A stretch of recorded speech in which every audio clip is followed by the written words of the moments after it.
दोस्तों, this is Abhishek Saini. Welcome to our YouTube channel Abhyas academy. आज हम यहाँ पर बात करने वाले हैं लोअर पीसीएस 2021 के रीजनिंग वाले पोर्शंस के बारे में। इससे पहले हमने एक वीडियो डाली थी अपने यूट्यूब चैनल पर जिसके बारे में हमने बात की थी, जिसमें जीएस वाले पोर्शन के बारे में हमने बात की थी, इसी पेपर्स के बारे में। क्योंकि क्या है कि इसी साल अभी हाल ही में कुछ ही आने वाले दिनों में लोअर पीसीएस के फॉर्म आने वाले हैं और 2021 वाले पेपर के तर्ज पर ही हमारा 2024 का पेपर आने वाला है। तो हम बात करते हैं यहाँ पर अपने रीजनिंग के पोर्शंस के बारे में कि कैसा उस समय पेपर रहा था और कैसा लेवल रहा था, उसका पूरा सॉल्यूशन हम यहाँ पर देखते हैं। तो आइए देखते हैं। पहला क्वेश्चन है हमारा, 7:35 पर किसी घड़ी का दर्पण प्रतिबिंब क्या होगा। अच्छा, दर्पण प्रतिबिंब में हमेशा 12 घंटे का अंतर आता है, तो हम इसे यहाँ पर डायरेक्ट हमें कुछ नहीं करना होता है। हमें यहाँ पर डायरेक्ट 11:60 में से हमें जो टाइम दिया गया है उसमें से बस ये माइनस करना होता है। तो हमारा आंसर सीधा सीधा 4:25 आ जाएगा। तो इसका ऑप्शन नंबर ए हमारा यहाँ पर आंसर होगा। सेकंड क्वेश्चन है यहाँ पर कि एक ही समय पर 2 रेलगाड़ियां हरिद्वार से विपरीत दिशाओं में चलती है। इन रेलगाड़ियों की गति क्रमशः 65 किलोमीटर और 55 किलोमीटर प्रति घंटा है। कितने मिनटों बाद यह रेलगाड़ी परस्पर 150 किलोमीटर की दूरी पर होगी। हमें इसमें कुछ भी नहीं करना होता। देखो यहाँ पर क्या था कि हरिद्वार से जो गाड़ी चली, एक इस डायरेक्शन में चली और एक इस डायरेक्शन में चली, दोनों अपोजिट डायरेक्शन में चली है। तो दोनों अपोजिट डायरेक्शन में चलने के साथ साथ जितनी दूरी पर दोनों गाड़ियां चलेगी उतनी ही दूरी दोनों के बीच में बढ़ती चली जाएगी। तो एक की स्पीड है 65 किलोमीटर प्रति घंटा की स्पीड है और दूसरी की स्पीड है 55 किलोमीटर प्रति घंटा। और 150 किलोमीटर की दूरी के बाद हमें यहां पर इसको बताना है कि कितना होगा। तो हमें क्या करना होगा, पहले इनकी स्पीड निकालनी होती है। तो इसमें स्पीड को टोटल कर लिया जाता है। इसमें स्पीड जो हमारी नई स्पीड हमारे पास आएगी वो 65 प्लस 55 आ जाएगी। तो 65 और 55 हमारा यहाँ पर 110 के किलोमीटर प्रति घंटा के आसपास स्पीड हो जाएगी। 120 किलोमीटर प्रति घंटा स्पीड यहाँ पर हो जाएगी। और हमें निकालना है 150 किलोमीटर की दूरी होगी कितने मिनटों के बाद, कितने मिनट के बाद यहाँ पर 150 किलोमीटर की दूरी होगी। तो यहाँ पर 1 घंटे में 120 किलोमीटर की दूरी तय कर लेगी दोनों ट्रेन। तो बाकी बची हुई 30 मिनट की दूरी कितने घंटे में तय होगी या कितनी मिनट में तय होगी, हमें बस ये निकालना होता है। तो हम इसको मिनट में कन्वर्ट कर लेंगे। तो 60 मिनट में वो 120 किलोमीटर जा रही है, तो 1 मिनट पर वो 2 किलोमीटर जाएगी। 1 मिनट में 2 किलोमीटर, तो 30 किलोमीटर बाकी की बची हुई 30 किलोमीटर 15 मिनट में जाएगी। तो 60 मिनट में 120 किलोमीटर गई और बाकी 15 किलोमीटर जाएगी, वो बाकी 30 किलोमीटर जाएगी 15 मिनट में। तो 60 प्लस 15 75 मिनट के बाद वो दोनों की दोनों क्या हो जाएगी, 150 किलोमीटर की दूरी कवर कर लेगी। तो अगला क्वेश्चन है यहाँ पर, दिए गए विकल्पों में विषम युग्म को चुनिए। विषम युग्म का मतलब होता है कि जो हमारे पास ऑप्शन दिए गए हैं इन दोनों ऑप्शंस में क्या करना होता है हमें कि इन दोनों का रिलेशन और इन चारों का रिलेशन आपस में मैच होना चाहिए। अगर किसी एक ऑप्शन में रिलेशन मैच नहीं होगा तो वो ऑप्शन इनमें से विषम हो जाएगा। जैसे लोहार है, लोहार निहाई से अपना काम करता है, बढ़ई आरी से अपना काम करता है, नाई कैंची से बाल काटता है, जबकि सुनार गहने से अपना काम नहीं करता, गहने को बेचता है। सोने से अपना काम करता है, सोने चांदी जो भी उसका रत्न होगा उससे काम करता है, लेकिन उससे बने हुए गहने को यहाँ पर बेचता है। तो ये इसका ऑक्यूपेशन उसने यहाँ पर बताया गया है, तो यही इसका विषम होगा, यही इसका आंसर होगा। अगला क्वेश्चन है कि दिए गए विकल्पों में से विषम को चुनिए। इसमें विषम को चुनना है, हमें विषम को बताना है कि कौन सा इसमें से विषम होगा। तो यहां पर हम बात करते हैं गाजर, आलू, टमाटर और चुकंदर। तो अगर हम देखें तो गाजर भी धरती के अंदर उगती है, आलू भी धरती के अंदर है और चुकंदर भी धरती के अंदर, जबकि टमाटर बाहर पेड़ पर लगाता है। ये दोनों जड़ों में से निकलते हैं तीनों और ये टमाटर बाहर लगता है। तो इसमें यही हमारा आंसर हो जाएगा, यही इसका विषम ऑप्शन हो जाएगा। तो नेक्स्ट क्वेश्चन है हमारा, पिता और पुत्र की आयु का वर्तमान में अनुपात 7:1 है। अब से 7 वर्ष बाद इनका अनुपात 5:1 हो जाएगा। तो वर्तमान में पिता और पुत्र की आयु का योग क्या होगा। तो हम यहाँ पे एक कॉमन रेशियो इनका मान लेंगे। तो यहाँ पे हम मान लेंगे कि 7x और 1x इनका एक कॉमन रेशियो है। तो 7 वर्ष के बाद जो इनका रेशियो आएगा तो दोनों में 7-7 साल इनकी एज बढ़ जाएगी। तो इनका जो 7 साल के बाद जो रेशियो आएगा वो हो जाएगा 5:1। अगर 5:1 हो जाएगा तो जो x हमने वर्तमान रेशियो हमने माना, यहाँ से हम x की वैल्यू निकाल लेंगे। तो यहाँ से x की वैल्यू हमारी सीधी से आ जाएगी 5x प्लस 35 और ये 7x 5x इधर आगे माइनस हो जाएगा, ये प्लस है उधर जाके माइनस हो जाएगा। तो 7x minus 5x is equal to 35 minus 7। तो 7x में से 5x जाके 2x बचेंगे हमारे पास, और इधर 35 में से 7 जाके 28 बचेंगे, तो x की वैल्यू सीधी सीधी से तौर पर 14 आ जाएगी। तो x की वैल्यू 14 आते ही हमारा 7x और ये दोनों वैल्यू हमारे पास निकल जाएगी। तो 7x की वैल्यू 14 आते ही तो पिता की वर्तमान आयु हम इसको 7 से मल्टीप्लाई कर देंगे तो ये 98 हो जाएगी, और बेटे की वर्तमान आयु 14 की गुना हम 1 में कर देंगे, इसकी वर्तमान आयु 14 हो जाएगी। तो दोनों की आयु हमारे पास निकल चुकी है। क्वेश्चन में उसने कहा कि दोनों की आयु का योग हमें बताना है, तो 98 का और 14 का दोनों को प्लस कर देंगे, तो दोनों को प्लस करने के बाद जो हमारा आंसर आएगा वो आएगा 112। अब अगला क्वेश्चन है यहाँ पर, यदि 2x minus 2 into 4x 4 minus x is smaller than 2x minus 3 is smaller than 3x plus 3, तब दिए गए विकल्पों में से x का मान क्या हो सकता है। हमें यह बताना है कि क्या हो सकता है x का मान यहाँ पर। तो x का मान हमें यहाँ पे बताना होगा, तो ये हमें करना होगा, इसमें हमें ऑप्शंस से खेलना होगा। तो पहले हमें इसको सोल्व करना होगा। यहाँ पे इक्वेशंस के अंदर हमारे पास 2 ब्रैकेट है, इस ब्रैकेट को हमें सोल्व करना होगा। तो अगर हम इस ब्रैकेट को सोल्व करेंगे तो इस 2 की मल्टीप्लाई इस पूरे के अंदर हो जाएगी यहाँ पर, तो 2x माइनस 8 माइनस के प्लस के 2x हो जाएगा, माइनस की मल्टीप्लाई माइनस में करेंगे तो दोनों प्लस हो जाएंगे। अब ये छोटा हो जाएगा 2x माइनस 3 से, और ये छोटा हो जाएगा 3x प्लस 3 से। अगर हम इसको सोल्व करेंगे तो यहाँ पे 4x माइनस 8 हो जाएगा, यहाँ पे 2x माइनस 3 रहेगा, और ये 3x प्लस 3 रहेगा। अगर हम इन ऑप्शंस के अंदर जाएंगे तो इन ऑप्शंस के अंदर हमें हर एक की वैल्यू रखनी होगी, और जब भी हमें वैल्यू रखनी होती है, ऑप्शंस के द्वारा वैल्यू रखनी होती है, तो हम हमेशा पीछे से कार्य करते हैं। तो हम पहले 2 को इसके अंदर रख के देखते हैं। x की जगह अगर हम 2 को रखें तो 4 दूनी 8, 8 में से 8 जाके 0 हो जाएगा, 3 दूनी 6, 6 में से 3 जाके 3 बचेगा, और 3 तिया 9 प्लस 3, 3 दूनी 6 प्लस 3 ये 9 हो जाएगा। अगर ये तीनों सेटिस्फाई हमारा कर पा रहा है तो यही ऑप्शन होगा, और बाकी चेक करने की जरूरत ही नहीं है, क्योंकि हमारे पास ऑलरेडी 2 रख के हमारे पास पूरी कंडीशन को सेटिस्फाई उसने कर दिया। तो इसका आंसर सीधा सीधा सा डी हो जाएगा। हमें इस तरीके के जो क्वेश्चन आते हैं हमारे, हमेशा हमें पहले पीछे से ही इन क्वेश्चंस को हमेशा करना चाहिए, क्योंकि 70 से 80% केसेस में हमेशा आंसर सी या डी में से ही ऐसे केसेस में हमारे पास आ जाता है। तो अगला क्वेश्चन ब्लड रिलेशन से है हमारा। यहां पर उसने कहा कि 4 सदस्य हैं ए बी सी डी के एक परिवार में, डी ए की दादी, जो डी है वो ए की दादी का यहां पर अगर हम कॉम्बिनेशन बनाएंगे तो कोई इसकी पुत्र होगा, और पुत्र का कोई लड़का होगा या लड़की होगी, वो कौन होगा, वो ए होगा। एवं बी की माता है, अगर बी की माता है तो इसका मतलब इसके ये पिता की ही माता होगी, बी इसके पिता ही होंगे।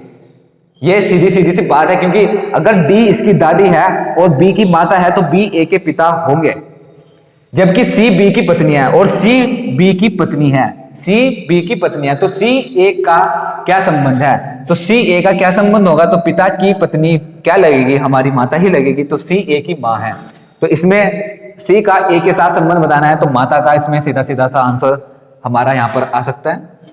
तो अगला क्वेश्चन है हमारा, श्रेणी का आगामी पद क्या होगा। तो नेक्स्ट नंबर हमें बताया है, नंबर सीरीज का ये क्वेश्चन है हमारे पास यहाँ पर। तो इसमें आगामी सीरीज क्या हो सकती है, तो हमें सीधा सीधा सा इनका डिफरेंस निकालना पड़ता है सबसे पहले। तो 0 3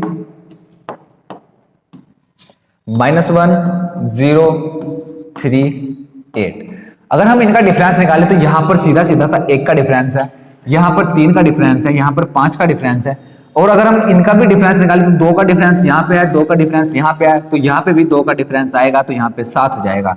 तो 3 5 8 हो गए, 8 और 7 15 होंगे, तो 15 इसका ऑप्शन नंबर हमारा यहाँ पर आ जाएगा बी ऑप्शन, इसका बी ऑप्शन यहाँ पर आंसर होगा।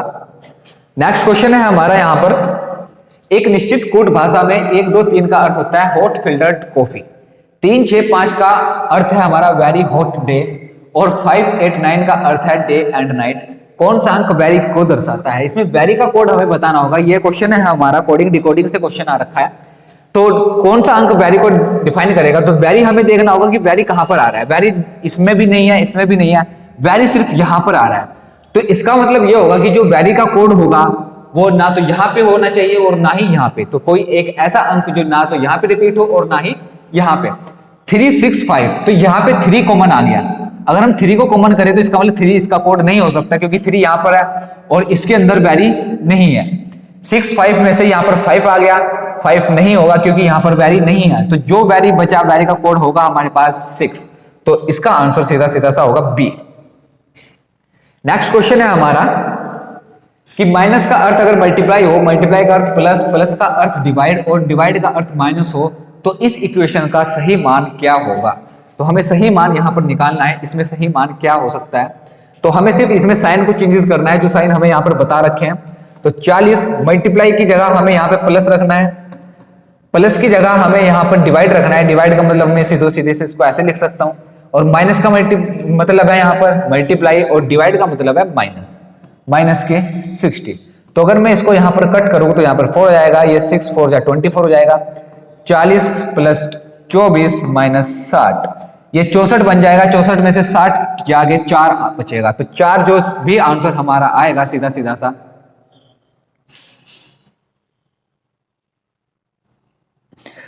जो भी आंसर 4 आएगा, 4 इसमें से नहीं आ रहा है तो 4 नहीं आएगा, तो उपयुक्त में से कोई नहीं, इसका आंसर होगा नन ऑफ दीज। क्योंकि 16 नहीं बचेगा, 44 नहीं बचेगा, 54 नहीं है, तो हमारा आंसर आ रहा है 4। क्योंकि क्या है कि मल्टीप्लाई को हमने प्लस बना दिया, मल्टीप्लाई को हमने प्लस बना दिया, प्लस को हमने डिवाइड बना दिया, डिवाइड का मतलब 3 इसके अपॉन में चला जाएगा, माइनस को हमने मल्टीप्लाई बना दिया और डिवाइड को हमने माइनस कर दिया, तो ये इससे कटेगा 4 बार, इसकी मल्टीप्लाई हो जाएगी 24 आ जाएगा। 40 प्लस 24 64 हो जाएंगे, 64 में से 60 जाकर 4 बचेगा, 4 इसमें नहीं है, तो हमारे पास एक ऑप्शन और है कि नन ऑफ दीज या उपयुक्त में से कोई नहीं, यही इसका आंसर होगा।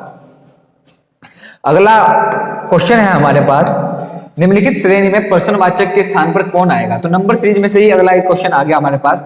नंबर सीरीज हमारा, हम यहां पर देखते हैं कि नंबर सीरीज यूकेपीसीएस का मोस्ट फेवरेट रहता है, यहां से बहुत ज्यादा क्वेश्चन हमारे पास पूछे जाते हैं। तो रीजनिंग के अंदर नंबर सीरीज बहुत ज्यादा इंपोर्टेंस रखता है अपने आप में।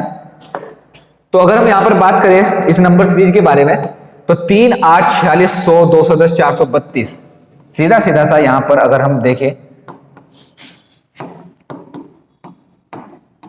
तो 3 से सीरीज शुरू हुई और 432 पर जाकर खत्म हुई, तो काफी ज्यादा डिफरेंस फर्स्ट और लास्ट डिजिट के बीच में है।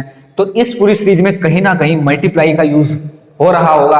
और अगर हम इसको देखते हैं और इन दोनों सीरीज को देखते हैं तो ये कहीं ना कहीं इसका दोगुना है, ये इसका दोगुना हो रहा है, ये इसका दोगुना हो रहा है, तो कहीं ना कहीं इसमें 2 से मल्टीप्लाई अवश्य हो रही होगी। तो अगर हम इसमें 2 से मल्टीप्लाई करें तो 420 आ जाएगा, और अगर हम 420 में प्लस 12 कर दें तो 432 हो जाएगा, ये 432 हो जाएगा। ऐसे अगर हम यहाँ पे 2 से गुना करें तो 200 आएगा, और 200 में अगर हम 10 प्लस कर दे तो 210 हो जाएगा।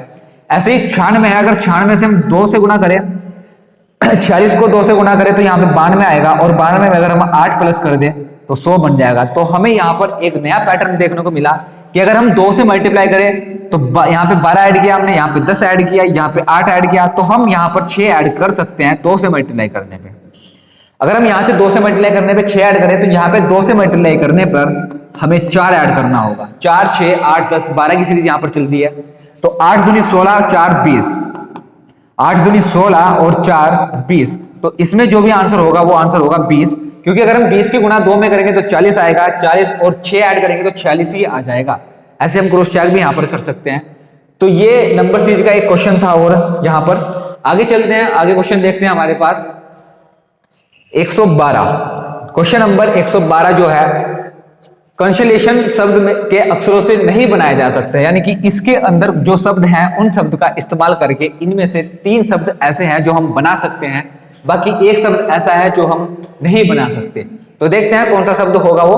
तो कॉन्सोनेंट अगर हम बना सकते हैं तो CONSTANT, यहां पर कॉन्सोनेंट बन सकता है।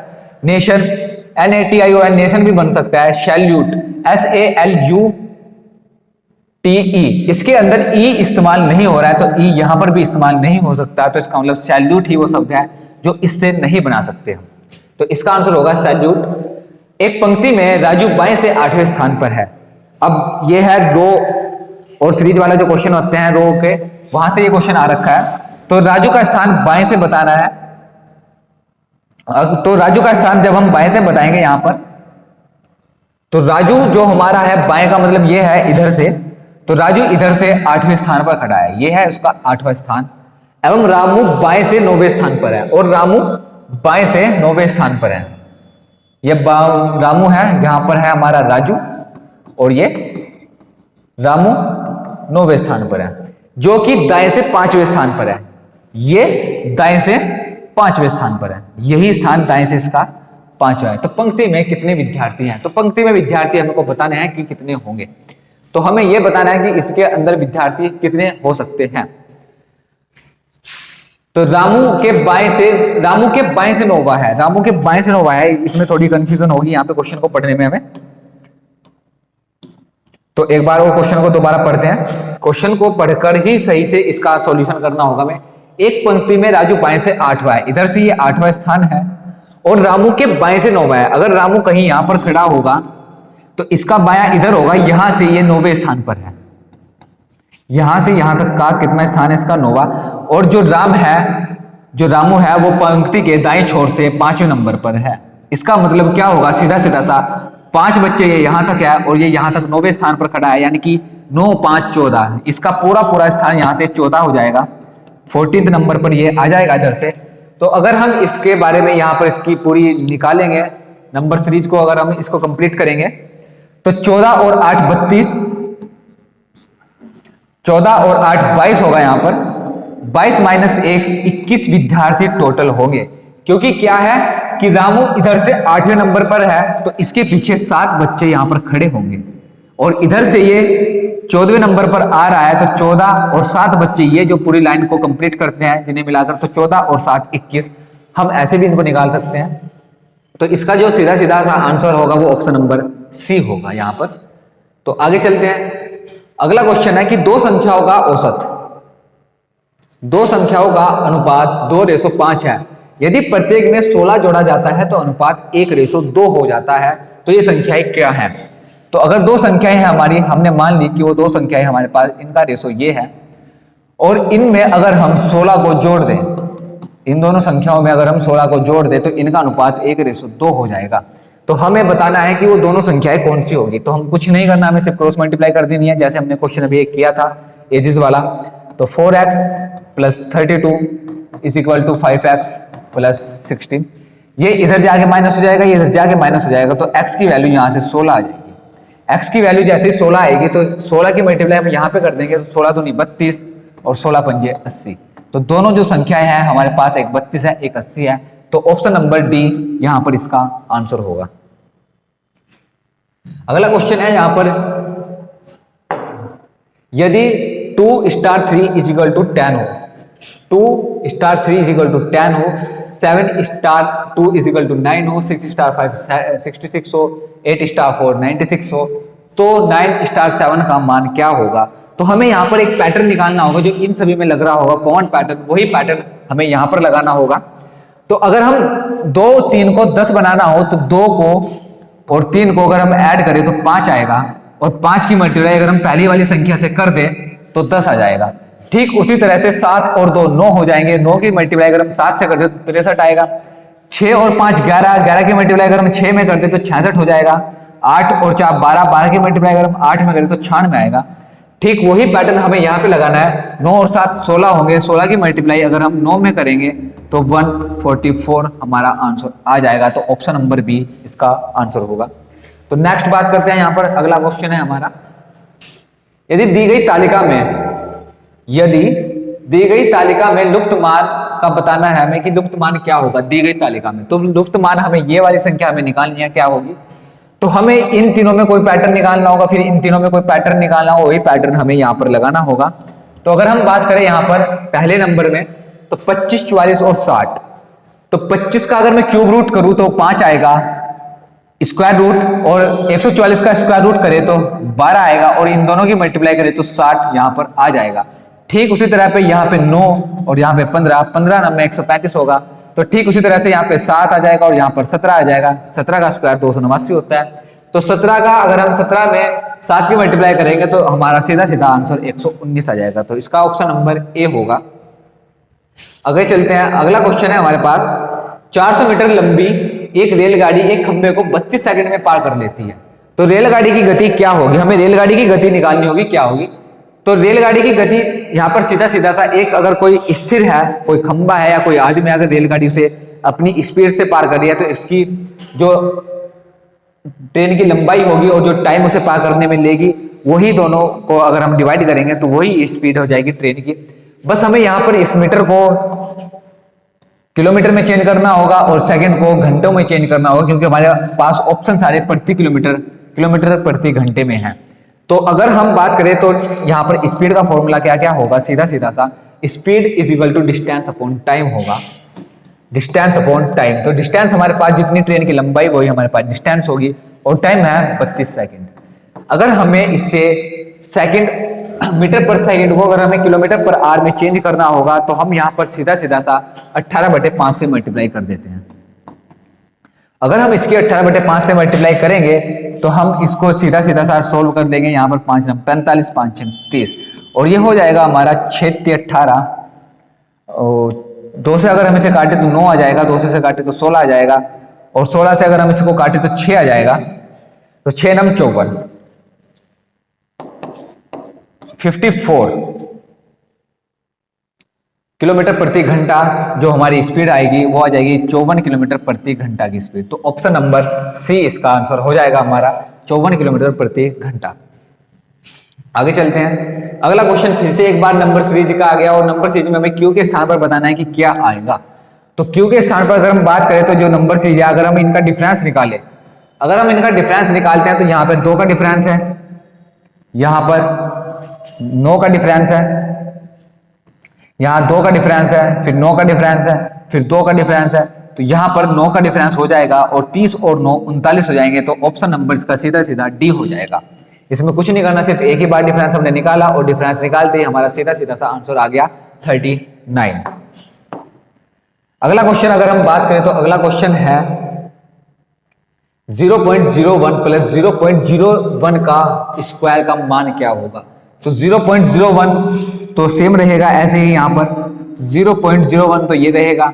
जब हम 1 का स्क्वायर करेंगे तो 1 आएगा, लेकिन जब हम मल्टीप्लाई करते हैं किसी दो संख्याओं की, अगर वो पॉइंट में हो तो टोटल पॉइंट आएगा हमारे पास, जितनी हमारे पास टोटल संख्या होगी। तो 2 संख्या ये रही, जब हम इसकी मल्टीप्लाई खुद इसी से करेंगे तो 2 संख्या उसकी होगी, तो 2 और 2 4 संख्याओं के बाद हमारा पॉइंट आएगा। तो इसका आंसर होगा हमारे पास 001। 0.01 का स्क्वायर करके हमारे पास ये आएगा, और अगर हम इन दोनों को जोड़ेंगे तो दूसरे नंबर पर ये है, तो यहां पर ये आ जाएगा 1.0 रहेगा, यहाँ पर 0.0101 इसका आंसर हो जाएगा, और इसका आंसर है ए। ऑप्शन नंबर ए इसका आंसर होगा 0.0101। ठीक है, ऐसे ही दिए गए विकल्पों में से कौन सा एक विकल्प निम्नलिखित शब्दों का एक सार्थक कर्म होगा। सार्थक कर्म का मतलब क्या है कि हमारे पास कुछ ऑप्शन दिए गए हैं, इन ऑप्शन में से हमें इन ऑप्शंस को इस तरह से अरेंज करना है कि एक पूरा सार्थक अर्थ निकल पाए, कि पहले सबसे छोटी यूनिट, फिर उससे बड़ी, फिर उससे बड़ी, फिर उससे बड़ी जो यूनिट होगी हमारी, हम उसके ऊपर काम कर पाए। तो अगर हम यहां पर काम करेंगे तो इसमें सबसे छोटा जो होगा एक अकेला व्यक्ति होगा, यानी कि सदस्य। सबसे छोटा जो आदमी होगा वो यानी कि एक अकेला सदस्य होता है, किसी परिवार का सदस्य होगा।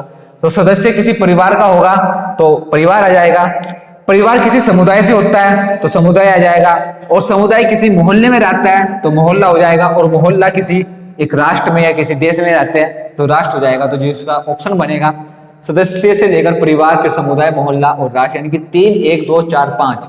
तो इसका ऑप्शन नंबर बी यहां पर हमारे पास आ जाएगा। ऑप्शन नंबर बी इसका आंसर होगा। आगे चलते हैं। आगे इसने कहा कि हमारे देश का स्वतंत्रता दिवस 1988 को बुधवार को मनाया गया था। 1988 में बुधवार को मनाया गया था, तो 1989 में किस दिन मनाया जाएगा। अब यहाँ पर बहुत से बच्चे कंफ्यूज होंगे कि इसमें डायरेक्ट वो लगाएंगे कि 1988 पहले देखेंगे ये लीप ईयर है, तो यहाँ पर 1988 को अगर वो लीप ईयर करेंगे तो जब हम लीप ईयर निकालते हैं 4 से डिवाइड करके तो ये लीप ईयर हो जाएगा, लीप ईयर आएगा। और लीप ईयर में जब हम अगला साल निकालते हैं तो उसमें 2 दिन को ऐड कर देते हैं, हम 2 दिन को ऐड करते हैं। लेकिन यहां पर ध्यान देने वाली बात यह है कि इसमें बात की गई है स्वतंत्रता दिवस की, और स्वतंत्रता दिवस हमारा 15 अगस्त को मनाया जाता है। तो यानी कि 29 फरवरी हमारा जा चुका है, उससे बाद की बात की गई है। अगर 29 फरवरी से पहले की बात होती, इसमें 29 फरवरी को ऐड करना होता, तब हम 2 दिन ऐड करते, लेकिन ये 29 फरवरी के बाद की बात है, तो इसमें सिर्फ हम एक ही दिन ऐड करेंगे। और अगर वो बुधवार को मनाया गया तो 1989 में वो दिन हम गुरुवार को मनाएंगे। ये होता है कि अगले साल में एक दिन ऐड हो जाता है, लीप ईयर में 2 दिन ऐड होते हैं, लेकिन लीप ईयर यहाँ पर जा चुका, फरवरी का माह यहाँ पर बीत चुका है, ये फरवरी के माह की बात है। तो यहाँ पर सीधा सा सिर्फ एक ही दिन हम जोड़ेंगे और आंसर आएगा हमारे पास गुरुवार। आगे चलते हैं, आगे देखते हैं कि एक आदमी, हमारे पास एक आदमी एक बिंदु से 5 मीटर पूर्व की तरफ चलकर 10 मीटर अपने दाएं चलता है। एक आदमी एक बिंदु से, एक बिंदु है यहां पर, हमको एक बिंदु मान लेते हैं यहां पर, ये इस बिंदु से 5 मीटर पूर्व की तरफ चलता है। ये 5 मीटर पूर्व की तरफ चला, चलने के बाद 10 मीटर अपने दाएं चलता है। तो अगर अपने दाएं चलेगा तो साउथ दिशा की तरफ मुड़ जाएगा और यहां पर वो 10 मीटर चलेगा। इसके बाद वह लगातार अपने बाएं तरफ मुड़कर कर्म से, लगातार अपने बाएं तरफ मुड़कर कर्म से लगातार अपने बाएं तरफ मुड़ेगा। तो बाएं तरफ मुड़ेगा तो इसका मतलब क्या होगा, सीधा सीधा सा 3 बार अपने बाएं तरफ मुड़ेगा और 5-10 मीटर चलेगा। लगातार अपने बाएं तरफ मुड़ेगा तो इसका बायां तरफ, जब हम साउथ डायरेक्शन में जाएंगे तो बायां हमारा हमेशा इस डायरेक्शन में होगा। ईस्ट डायरेक्शन की तरफ मुड़कर वो 10 मीटर चलेगा। फिर उसके बाद वो बाएं मुड़ना है तो बाएं ऊपर उत्तर दिशा की तरफ मुड़ेगा। तो यहां से वो जब जैसे मुड़ेगा वो 5 मीटर चलेगा। उसके बाद फिर वो बाएं मुड़ेगा, बाएं उत्तर दिशा की तरफ जाते हुए बाएं हमेशा पश्चिम दिशा में होगा। तो पश्चिम दिशा में चलकर वो हमें यहां पर आ जाएगा इसी पॉइंट पर, क्योंकि ये भी 10 है, उसको वापस 10 चलना है तो ये भी 10 हो जाएगा। 10 मीटर का है। अब उसने कहा कि अपने प्रारंभिक बिंदु से कितनी दूरी पर है। तो प्रारंभिक बिंदु से कितनी दूरी पर है ये निकालना है। ये पूरी दूरी हमारे पास 10 मीटर थी, 5 मीटर उसने ये कवर कर ली तो ये 5 मीटर घट जाएगी तो ये बचेगी 5 मीटर। 5 मीटर ये है और 5 मीटर ये है। जब हम इन दूरी निकालेंगे, दूरी हमेशा शॉर्टेस्ट डिस्टेंस निकालनी पड़ती है, तो यहाँ पर हम पाइथागोरस थ्योरम का इस्तेमाल करेंगे। इन दोनों का स्क्वायर करके जोड़ देंगे। तो इन दोनों का स्क्वायर करके जब हम जोड़ेंगे तो 50 आ जाएगा और 50 को जब हम बाहर निकालेंगे तो 5√2 आ जाएगा यहाँ पर।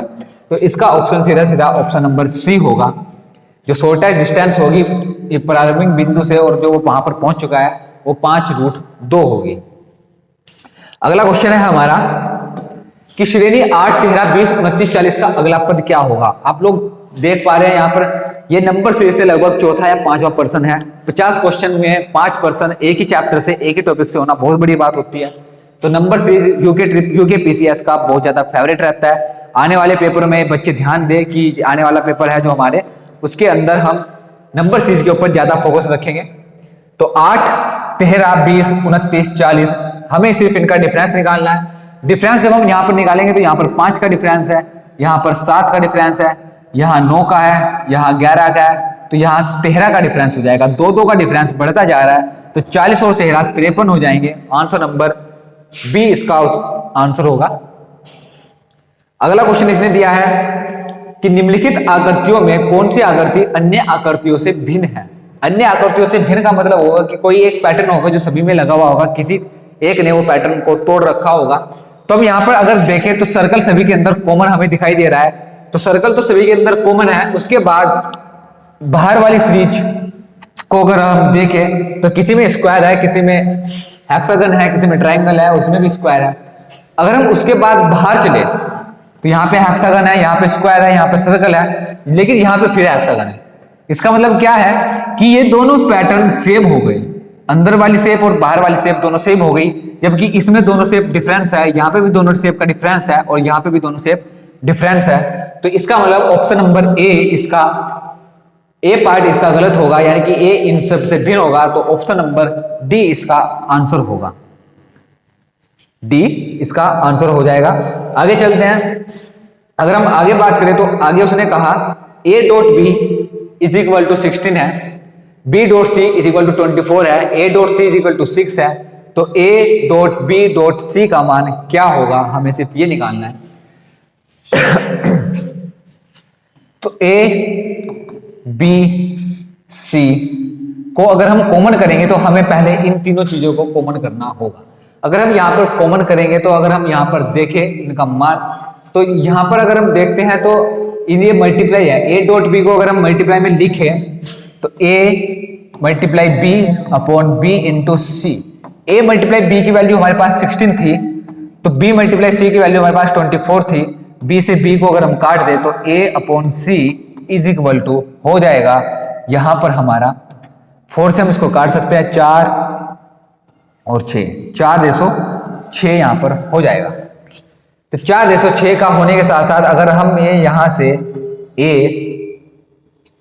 की वैल्यू अगर हम 4 रखें, b c की वैल्यू अगर हम 6 रखें, ये और भी कट जाएगा, 2 3, ए की वैल्यू 2 हो जाएगी और सी की वैल्यू 3 हो जाएगी। ए की वैल्यू सी और 2, ए की वैल्यू 2 और सी की वैल्यू 3 यहाँ पर निकल चुकी है। हमें सिर्फ बी की वैल्यू और चाहिए होगी और इनका मान हमें निकालना होगा। तो बी की वैल्यू को चाहे तो यहाँ पे सी की वैल्यू पुट कर लो, चाहे यहाँ पर ए की वैल्यू पुट कर लो, 8 ही आएगी। बी की वैल्यू हमारे पास 8 मिलेगी। अगर हम यहाँ पर 3 रखते हैं तो 3 डिवाइड में चला जाएगा तो 8 आ जाएगी। यहाँ पर 2 रखते हैं तो 2 डिवाइड में चला जाएगा तो 8 आ जाएगी। तो हमें तीनों संख्याओं की मल्टीप्लाई करनी है, क्या होगा? तो 2 3 और 8, 6 8 48। इसका आंसर होगा ऑप्शन नंबर ए। 3 दूनी 6, 6 8 48 यानी कि 48 इसका आंसर हो जाएगा यहाँ पर। तो इसका सीधा सीधा सा ऑप्शन आ गया हमारे पास ए, ऑप्शन नंबर ए। अगला क्वेश्चन है हमारे पास, यदि रैम को 416 श्याम को 981716 लिखते हैं तो माया को क्या लिखेंगे? तो राम को अगर हम 416 लिखते हैं, श्याम को 98 ये लिखते हैं तो माया को क्या लिखेंगे? तो यहां पर हमें ये क्वेश्चन है हमारा कोडिंग डिकोडिंग से। तो कोडिंग डिकोडिंग में हम यहां पर देख पा रहे हैं कि माया जो शब्द है वो इन्हीं दोनों से मिलकर बना हुआ है। माया शब्द ये बना हुआ है हमारे पास यहीं से। अगर कोडिंग दोनों में मैच कर पा रही है, दोनों नंबर की सेम कोडिंग आ रही है, तो इसका मतलब इसमें हम इन्हीं कोडिंग से उठाकर इसको माया को कोड दे सकते हैं। तो अगर हम m का कोड चेक करें तो m का कोड यहाँ पर 6 है और यहाँ पर भी 6 है। a का कोड 1 है, यहाँ पर भी a का कोड 1 है। तो यहाँ पर सीधा सीधा सा हम क्या रख सकते हैं कि दोनों में कोड अगर सेम है तो यहाँ पर भी कोड सेम होने चाहिए। तो 6 1, a का कोड 1 हो जाएगा तो 6 1, और y का कोड यहाँ पर है हमारे पास 7 तो 6 1 7 1। ऑप्शन नंबर बी इसका आंसर आ जाएगा, ऑप्शन नंबर बी। आगे चलते हैं। एक कक्षा में 15 छात्र गणित में अनुत्तीर्ण हुए। अनुत्तीर्ण का मतलब होता है हमारे पास फेल हो गए।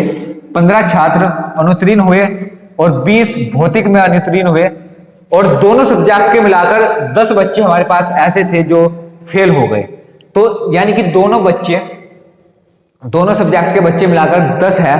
टोटल बच्चे भौतिक के 20 है, टोटल बच्चे गणित के 15 है। तो टोटल दोनों में से अगर हम कॉमन निकाल दे, अगर हम इसमें से 10 को कॉमन निकाल दे तो यहाँ पर 10 बचेंगे और यहाँ पर 5 बच्चे बचेंगे हमारे पास, क्योंकि 10 बच्चे ऑलरेडी यहाँ पर वो बच्चे हैं जो हमारे पास भौतिक में भी फेल हुए हैं, और यहाँ पर 10 बच्चे वो भी हैं जो हमारे पास मैथ में फेल हुए हैं। अगर हम दोनों से कॉमन निकाल दे तो यहाँ पर 5 बचेंगे, यहाँ पर 10 बचेंगे। तो उसने कहा कि कक्षा में कितने छात्र टोटल अनुत्तीर्ण हुए? तो 10 ये रहे 20 और 5 25, टोटल 25 बच्चे हमारे पास ऐसे थे जो फेल हुए हैं। तो इसमें कुछ नहीं करना था, इसमें ऐसा नहीं करना था कि टोटल जोड़ दे। अगर हम यहाँ पर टोटल को 20 जोड़ दे तो 20 30 और 15 45 भी उसने ऑप्शन में दिया है। बहुत से बच्चे इसे भी करके आए होंगे, जबकि ऐसा नहीं करना है, क्योंकि दोनों सब्जेक्ट में फेल होने वाले बच्चे यहाँ पर भी होंगे और यहाँ पर भी होंगे, हमें उन्हें यहाँ से निकालना होगा। आगे चलते हैं। अगला क्वेश्चन है हमारा कि एक आदमी पूर्व दिशा में 1 किलोमीटर चलता है। अगर हम पूर्व दिशा की बात करें तो यहां से 1 किलोमीटर चलेगा, 1 किलोमीटर चलता है पूर्व दिशा में। फिर वह दक्षिण दिशा में मुड़कर 5 किलोमीटर चलता है, दक्षिण दिशा नीचे की ओर मुड़कर 5 किलोमीटर चलता है। फिर पूर्व दिशा की तरफ 2 किलोमीटर चलता है, पूर्व दिशा की तरफ फिर 2 किलोमीटर चलता है। यहां से वह उत्तर दिशा में 9 किलोमीटर चलता है, यहां से उत्तर दिशा में 9 किलोमीटर चलता है। अब प्रारंभिक स्थान से कितनी दूरी पर है? यहां से ये वाली दूरी निकालनी है हमें, क्या होगी? ये 1 किलोमीटर है, ये 2 किलोमीटर है, तो ये भी 2 किलोमीटर होगा। ये 2 हो जाएगा तो यहां से यहां तक की दूरी पूरी 3 हो जाएगी। यहां से यहां तक 5 है तो ये भी 5 होगी, तो ये हमारे पास 4 बच जाएगी। तो हमारे पास ये दूरी निकालने के लिए पाइथागोरस थ्योरम यहाँ पे लगाएंगे, ट्रिपलेट वाले ऑप्शन यहाँ पे लगा सकते हैं हम। ये 3 है, ये 4 है, तो सीधा सीधा यहाँ पर 5 ही आना है। तो इसका ऑप्शन नंबर सी होगा 5 किलोमीटर। जो प्रारंभिक स्थान से इसकी दूरी होगी वो होगी 5 किलोमीटर। आगे बात करते हैं। आगे है इसमें 7:15 पर एक घड़ी की घंटे एवं मिनट की सुइयों के बीच का कोण कितने डिग्री होगा? तो 7:15, अगर हम घड़ी की बात करें यहाँ पर तो 7:15 पर हमारे पास यहाँ पर 7 होगा, ये 3 होगा, तो घड़ी की सुई कुछ इस तरह से काम करेगी। ये 15 मिनट में यहाँ पर ना रहकर ये थोड़ी आगे बढ़ जाएगी। अगर हम इसको 15 मिनट आगे बढ़ाए तो लगभग ये यहाँ से थोड़ी ही आगे जा पाएगी। इस बीच का एंगल हमें बताना है कि क्या होगा। तो हमें कुछ नहीं करना होगा, 7 और 3 इनके बीच का डिफरेंस निकाल लो, 4 आएगा। उसको 4 से 30 से मल्टीप्लाई कर देंगे तो 120 आ जाएगा। 120 इसका आंसर नहीं होगा, क्योंकि 15 मिनट में ये वाली सुई इससे दूर गई है तो एंगल बढ़ेगा, और 15 मिनट में कितना एंगल बढ़ेगा, हमेशा मिनट का हाफ इसमें जुड़ता है, तो 15 मिनट में 60.5 डिग्री वो आगे गई, तो 127.5 इसका आंसर होगा, option number B. Option number B पर नहीं जाना है, डी पर नहीं जाना है, ऑप्शन नंबर बी इसका आंसर होगा 127.5। आगे बात करते हैं कि 1 से 100 तक के मध्य कितनी अभाज्य संख्याएं हैं। यहां पर अभाज्य संख्याएं वो संख्याएं होती है जो केवल अपने आप या फिर 1 से कटेगी, जो केवल और केवल अपने आप और 1 से कटेगी, वो ही अभाज्य संख्याएं होगी। तो 1 से 100 तक के बीच की अभाज्य संख्याएं हमारे पास 25 अभाज्य संख्याएं होती है। 25 अभाज्य संख्याएं होती है जो इस तरह से लिखी जाती है, टोटल, यह हमारे पास टोटल अभाज्य संख्याएं होती है। तो हमारे पास टोटल अभाज्य संख्याएं होगी 25, तो यहां तक इसका ऑप्शन होगा बी। आगे बात करते हैं क्वेश्चन नंबर 131, अक्टूबर माह में सोमवार की महत्तम संख्या क्या हो सकती है। तो अक्टूबर का माह में मैक्सिमम संख्याएं क्या होगी हमारे पास सोमवार की। तो अक्टूबर का माह कितने दिन का होगा, हमें पहले ये निकालना होगा। तो अक्टूबर का माह हमारे पास 31 दिन का होता है। तो 31 दिन में ज्यादा से ज्यादा अगर किसी दिन की संख्याएं आ सकती हैं तो वो 5। एक महीने में किसी एक दिन की ज्यादा से ज्यादा मैक्सिमम संख्या सिर्फ 5 आ सकती है, 5 से ज्यादा नहीं आ सकती। तो मैक्सिमम संख्या सोमवार की कितनी हो सकती है, यहां पर 5 हो सकती है। अगला क्वेश्चन है कि डियर को 8, 10, 2, 36 लिखते हैं तो ट्रैक को क्या लिखेंगे। अगर हम यहां पर बात करें इसकी कोडिंग की, तो डी का कोड होगा 4, 5, 1, 19, आर होगा हमारे पास 18 पर। अगर हम इसे कंपेयर करें तो 4 दूनी 8 होगा, 5 दूनी 10 होगा, 1 का दुगुना 2 होगा, 18 का दुगुना 36 होगा। तो ठीक उसी तरह ट्रैक का कोड कर कर हमें उसके 2 से मल्टीप्लाई करनी होगी। तो इसका होगा 20, 18, 1, 3, 11। तो 20 का होगा 40, 40, 36, 2, 6, 22, 40, 36, 2, 6, 22, ऑप्शन नंबर सी इसका आंसर होगा 40, 36, 2, 6, 22। अगला क्वेश्चन है हमारे पास, यदि 15 जनवरी 1989 को सोमवार था तब 20 जनवरी 1990 को कौन सा दिन रहा होगा। हमें ये निकालना है। तो मैं कुछ नहीं करना, बहुत इजी क्वेश्चन है ये भी। कैलेंडर से देखो, अगर 15 जनवरी और 20 जनवरी की बात हो रही है तो 15 जनवरी से 15 जनवरी तक का तो पूरा एक साल हमारे पास हो चुका है। अगर 15 जनवरी को 1989 को सोमवार था, 15 जनवरी 1989 को अगर सोमवार था तो अगले साल वो एक दिन बढ़ जाएगा। क्यों? क्योंकि 1989 हमारे पास लीप ईयर नहीं है। तो 1990 में 15 जनवरी हमारे पास सोमवार का ना होकर 15 जनवरी हमारे पास ट्यूसडे का रहेगा, मंगलवार का। तो बाकी के बचे 5 दिन, तो 5 दिन में हमारे पास कौन सा दिन मिलेगा, यानी कि 20 जनवरी को हमारे पास रविवार हमें मिलेगा। तो इसका ऑप्शन नंबर ए होगा, ऑप्शन नंबर ए इसका आंसर होगा। आगे चलते हैं। यदि समर को रनर के कोट भाषा में किया जाता है तो विंटर को कैसे करेंगे। तो समर को रनर करना है तो विंटर को क्या करेंगे। तो पहले हमें इसकी कोडिंग करनी होगी। एस को आर बना दिया गया है, यू सेम रहा, एम को एन बना दिया, ई आर सेम रहे। यानी कि क्या किया उसने, एस को एक पीछे भेज दिया, इन दोनों को एक आगे भेज दिया। तो हमें सिर्फ इतना ही करना है। तो डब्ल्यू को एक पीछे अगर हम भेज दें तो डब्ल्यू से पहले क्या आएगा, वी आएगा। डब्ल्यू से पहले वी आएगा, वी से जो ऑप्शन शुरू हो रहा है वो सिर्फ एक ही ऑप्शन है, तो और भी चेक करने की जरूरत नहीं है।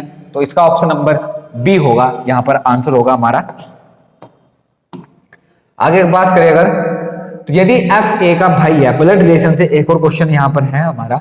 यदि एफ ए का भाई है, भाई को हम मेल को ऐसे डिनोट करेंगे, सी ए की बेटी है, सी ए की बेटी है, ये फीमेल हो गई। के एफ की बहन है, के जो है वो एफ की बहन है। जी सी का भाई है, जी सी का भाई है। तो जी चाचा, जी का चाचा, मामा, मौसा, फूफा कौन है। हमें ये नहीं पता कि ये मेल है कि फीमेल है, तो इसलिए उसने कह दिया अगर ये मेल होगा तो ये मामा हो जाएगा, ये मेल होगा तो ये चाचा होगा, फीमेल होगा तो ये मामा हो जाएगा। तो हमें सिर्फ बताना है कि जी का मामा या चाचा कौन होगा। तो यहाँ पे हमें पता लग रहा है कि ये इसके माता या पिता होंगे। माता या पिता का भाई ही हमारे पास मामा या चाचा आता है। तो मामा या चाचा हमारे पास कौन होगा, एफ। तो ऑप्शन नंबर सी इसका आंसर होगा, सीधा सीधा। अगला क्वेश्चन है हमारे पास, लुप्त संख्या ज्ञात कीजिए। नंबर सीरीज का ही एक और क्वेश्चन है, लेकिन ये यहाँ पर रेशो की तरह है कि रेशो निकालना होगा। हमें जो रेशो हमारे पास इन दोनों का साथ में है वही यहाँ पर हमें निकालना होगा। तो 5 को अगर मुझे 36 बनाना हो तो 5 में मैं 1 ऐड कर इसका स्क्वायर कर दूं अगर, तो 6 का स्क्वायर 36 आ जाएगा। ठीक उसी तरह 6 में 1 ऐड कर 7 हो जाएगा, और 7 का स्क्वायर 49। आंसर होगा इसका ऑप्शन नंबर बी। आगे चलते हैं। दिए गए समूह में शब्दों में वह शब्द चुनिए जो अन्य शब्दों में किसी अर्थ से भिन्न है। ये सम और विषम से एक बार और क्वेश्चन आया है। तो हमें बताना है कि तांबा, जिंक, पीतल, एल्युमिनियम और लोहा, इनमें से क्या ऐसी चीज है जो हमारे पास अलग होगी। तो जिंक, तांबा, पीतल, लोहा। अगर हम ऑप्शन के ऊपर जाएंगे तो जिंक, तांबा और लोहा ये सब के सब आपस में न्यूट्रल है, लेकिन पीतल हमारे पास जो ब्रश है वो 2 एलिमेंट से मिलकर बनता है। पीतल हमारे पास 2 एलिमेंट से मिलकर बनेगा, तांबा और जस्ता। अगर हम तांबे के साथ जस्ते को मिला दें तो हमारे पास पीतल मिल जाएगा। तो हम कह सकते हैं कि पीतल इसमें सबसे अलग होगा, क्योंकि पीतल हमेशा 2 एलिमेंट का कॉम्बिनेशन है, और ये लोहा, तांबा और जिंक सब अकेले हैं। आगे चलिए, अगर अगला क्वेश्चन है, यदि a/3 is equal to b/4 हो, यदि a/3 is equal to b/4 हो और इज इक्वल टू c/7 हो, तो a plus b plus c/c का मान क्या होगा, हमें यह बताना है। तो हम यहां पर कर सकते हैं, क्रॉस मल्टीप्लाई कर दें, a/b इज इक्वल टू 3/4 कर देंगे और b/c इज इक्वल टू 4/7 कर देंगे। तो यहां पर हमें साफ साफ पता चल रहा है कि a की वैल्यू 3 है, b की वैल्यू 4 है, क्योंकि यहाँ पर भी b की वैल्यू 4 है, हमें कुछ भी चेंज करने की जरूरत नहीं है। अगर ये वैल्यू अलग अलग आती तब हमें इसे कॉमन करना होता, और c की वैल्यू 7 है। तो यहाँ पे अगर हम रखें तो 7 और 4 11, 11 और 3 14, 14 और 7, 7 दूनी 14। तो आंसर नंबर होगा बी, 138 का ऑप्शन नंबर बी आंसर होगा, यानी कि 2। इस पूरे का मान होगा 2। अगला क्वेश्चन है कि लुप्त संख्या ज्ञात करनी है। एक और लुप्त संख्या ज्ञात करने का ऑप्शन है हमारे पास। तो 4 का अगर हम करें, 4 का अगर हम स्क्वायर करते तो 16 आ जाएगा, लेकिन 5 का क्यूब करके ये नहीं आएगा। तो अगर हम इसका ठीक उल्टा कर दे, इसे अगर हम उल्टा कर दे तो क्या होगा, 2 की पावर 4 16 होती है, 3 की पावर 5 243 होती है, 1 की पावर 6 1 ही होती है। तो 5 की पावर 4 का मतलब क्या होगा, तो 25 गुणा 25 हो जाएगा तुम्हारा 625। तो ऑप्शन नंबर सी इसका आंसर होगा, ऑप्शन नंबर सी।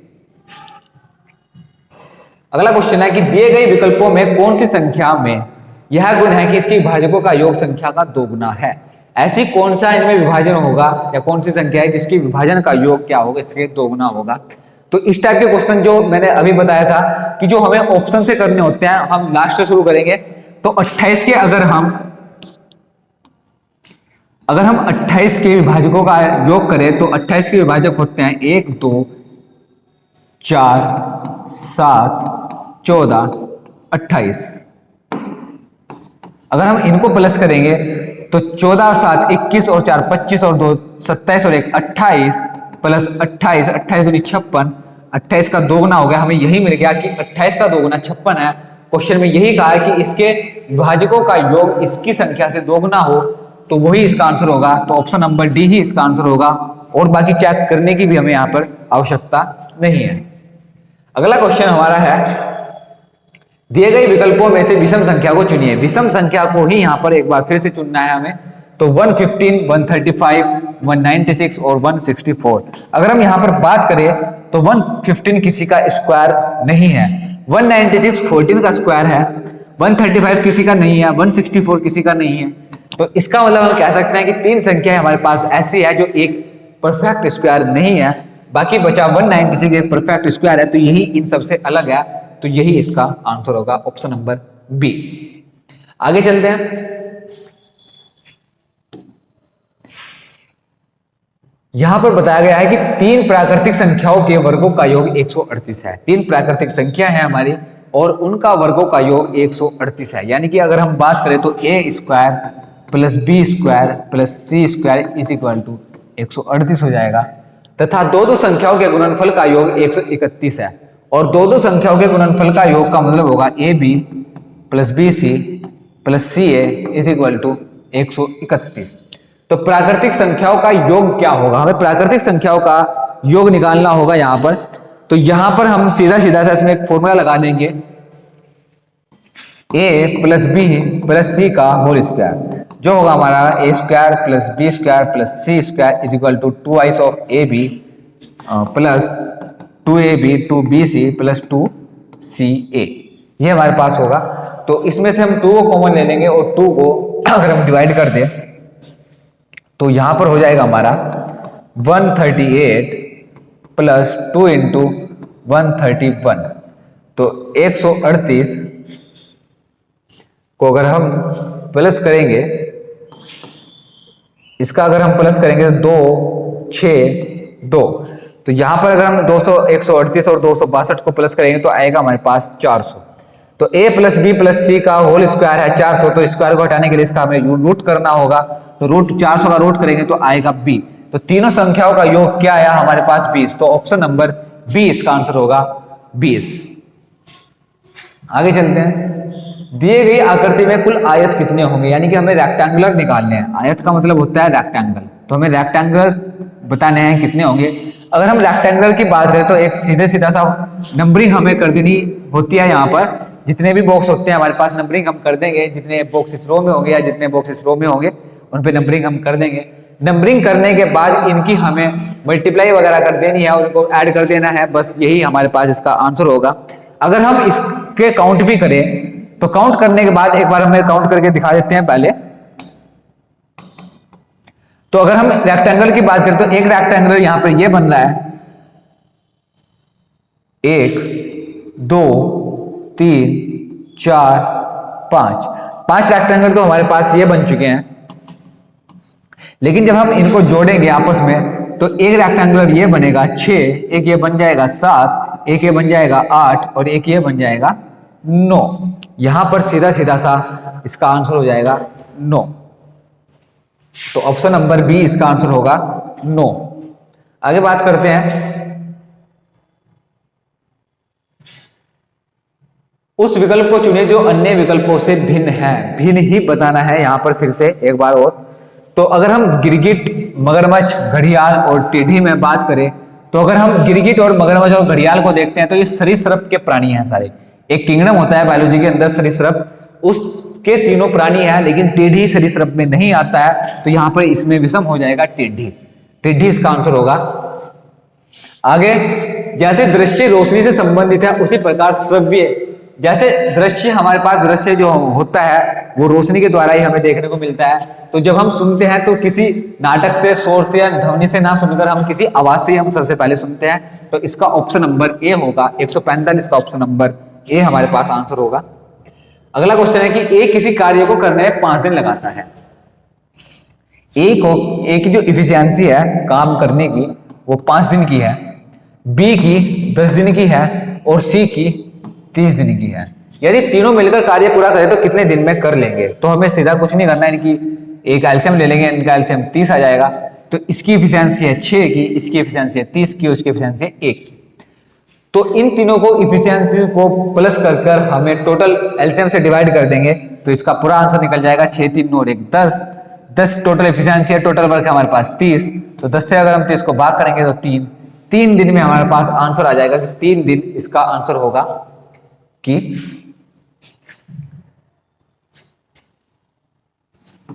वो नीचे लग गया था, तो 146 का ऑप्शन नंबर डी होगा 3, यानी कि 3 दिन में वो कार्य पूरा करेगा अपना। अब इसके बाद हम चलते हैं आगे।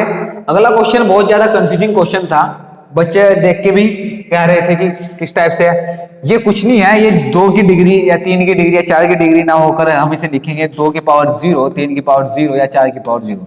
हम वहां पे लेंगे इसको, तो जिसकी भी पावर 0 होती है उसकी वैल्यू 1 होती है, और जब हम तीनों को प्लस करेंगे तो तीनों का योग आएगा 3। तो इसका आंसर होगा 3। अगला क्वेश्चन है हमारा कि एक पिता ने अपने पुत्र से कहा, मैं तुम्हारे जन्म के समय तुम्हारी वर्तमान आयु के बराबर था। पिता ने अपने पुत्र से कहा कि जितने साल के तुम आज हो उस समय मेरी आयु तुम्हारे जन्म के टाइम उतनी ही थी जितनी तुम्हारी आज है। आगे उसने कहा कि यदि पिता की वर्तमान आयु 38 वर्ष है तो 5 वर्ष पूर्व पुत्र की आयु क्या थी।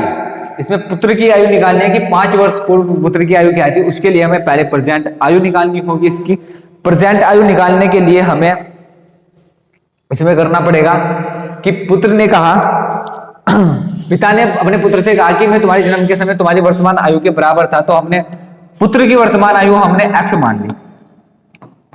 पुत्र की वर्तमान आयु x हो जाएगी। अब पिता की वर्तमान आयु कितनी होगी, जितने साल वो बढ़ा होगा उसका बेटा उसे ऐड कर देंगे, यानी कि जितने साल वो बढ़ा उस मान लीजिए कि x की वैल्यू 20 साल है। एग्जाम्पल के तौर पे मैं बता देता हूं समझाने के लिए, 20 साल है तो इसका मतलब जब ये पैदा हुआ था उस समय इसके पिता की आयु कितनी थी, 20 साल थी। कितनी थी, 20 साल। तो जब बेटा 20 साल का होगा तो बाप की एज में भी तो 20 साल जुड़ेंगे, तो इसका मतलब क्या होगा कि सीधा सीधा दोगुना हो जाएगा। कितना हो जाएगा, दोगुना हो जाएगा। तो अब यहां पर कह सकते हैं कि अगर पुत्र की प्रेजेंट आयु हम x मान लें जो हमारा सन है, तो फादर की प्रेजेंट आयु हो जाएगी 2x। फादर की प्रेजेंट आयु कितनी हो जाएगी, 2x।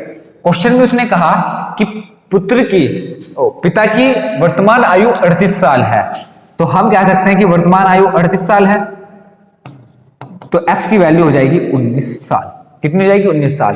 तो x किसकी एज थी, पुत्र की। तो पुत्र की वर्तमान आयु 19 साल है, तो 19 साल पे नहीं जाना है बिल्कुल भी। उसने कहा 5 वर्ष पूर्व, यानी कि अब से 5 साल पहले। तो 19 साल का जब आज है तो 5 साल पहले वो 14 साल का रहा होगा। तो ऑप्शन नंबर ए इसका आंसर होगा 114 साल। अगला क्वेश्चन है हमारा कि लुप्त संख्या को ज्ञात करना है। फिर से लुप्त संख्या को ज्ञात करना है। 4 से शुरू हो रहा है और 2 0 1 6 0 पर जाकर खत्म हो रहा है। इसका मतलब कहीं ना कहीं मल्टीप्लाई हो रही होगी, कुछ ना कुछ हो रहा होगा। 4 से 4 में करें तो अगर हम मल्टीप्लाई 1 से करें, यहाँ मल्टीप्लाई 2 से करें, यहाँ 3 से करें, यहाँ 4 से करें, यहाँ 5 से करें और यहाँ 6 से। तो 6 से मल्टीप्लाई करने पर हमारा जो आएगा वो 0 8 6 चौक 24 और 4 28 28 80, यानी कि ऑप्शन नंबर सी इसका आंसर होगा। यहां पर कुछ नहीं था, हमने सिर्फ पहली संख्या और आखिरी संख्या को चेक किया। 4 से शुरू हुई और 20,160 पर जाकर खत्म हुई, तो काफी ज्यादा डिफरेंस है, तो यहाँ पर मल्टीप्लाई हो रही होगी। तो अपने से मल्टीप्लाई देखी तो पहले 1 से मल्टीप्लाई, 2 से, फिर 3 से, 4 5 6 से मल्टीप्लाई करने पर ये आएगा और 7 से मल्टीप्लाई करने पर इससे यही आएगा। अब अगला क्वेश्चन है हमारा कि लड़कों की एक पंक्ति में ए 22 से 10वें स्थान पर है। ए जो है वो 22 से 10वें स्थान पर है। ये ए है कोई 10वें स्थान पर लेफ्ट साइड से, तथा बी दाएं से 9वें स्थान पर है। राइट साइड से बी 9वें स्थान पर है। ये 10वें पर है, ये 9वें पर है। तथा ए और बी अपने स्थान बदल लेते हैं। ए और बी ने अपने स्थान बदले तो यहां पर बी चला गया, अब यहां पर ए आ गया। अब ए बाएं से 15वें स्थान पर हो गया। अब जो ए था वो 22 से 15वें स्थान पर हो गया, यानी कि इधर से अब ये 15वें स्थान पर चला गया। अगर हम यहां पर बात करेंगे 15वें स्थान की, तो ये जो हमारा था 15वां स्थान हो गया ए का इधर से, और बी का इधर से 9वां स्थान था ऑलरेडी। इसका मतलब इसके पीछे 8 बच्चे ऑलरेडी खड़े हैं, तो 15 और 8 23 बच्चे पूरी पंक्ति में होंगे, तो ऑप्शन नंबर ए इसका आंसर होगा। तो ये थे हमारे 50 क्वेश्चन जो 2021 लोअर पीसीएस के पेपर में यहाँ पर आए थे। इसी पैटर्न पर, सेम इसी पैटर्न के आधार पर 2024 के जो रीजनिंग वाला पोर्शन होगा वो आने वाला है हमारा। तो इसकी तैयारी हमें अच्छे से करनी होगी और हमें अपनी जो लोअर पीसीएस का पेपर है उसे अच्छे से प्रिपेयर करना होगा। और अगर वीडियो अच्छी लगी हो तो चैनल को सब्सक्राइब कीजिए, शेयर कीजिए। आपके शेयर से ही हमें मोटिवेशन मिलता है यहाँ पर वीडियो बनाने के लिए। तो धन्यवाद, थैंक यू।